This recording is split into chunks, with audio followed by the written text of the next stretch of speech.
બનાસકાંઠાના વાવ થરાદ સરહદી પંથકમાં કેનાલ તૂટવાનો સિલસિલો યથાવત રહેતા ખેડૂતોમાં ભારે આક્રોશ ફેલાયો છે।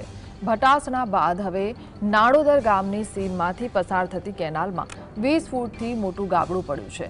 આ ગાબડાના કારણે લાખો લીટર પાણીનો વેડફાટ થયો છે, જે ખેતરોમાં ફરી વળતા ખેતરોને મોટું નુકસાન થયું છે।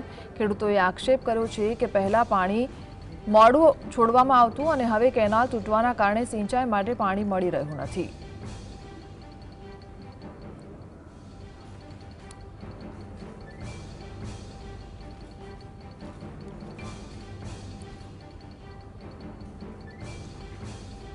સંવાદદાતા કલ્પેશ જોડાય છે। કલ્પેશ, શું જાણકારી?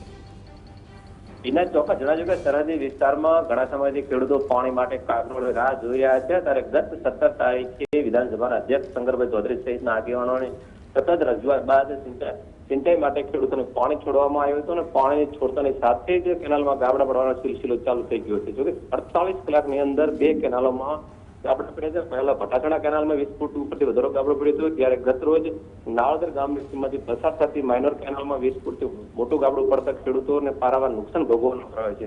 જો ઘીના ખાસીની વાત કરવામાં આવે, એક બાજુ ખેડૂતોને સિંચાઈ માટે પાણી નથી મળતું, પાણી ખેડૂતોને પારાવાર મહત્વની વાત જી કલ્પેશ, જી આભાર।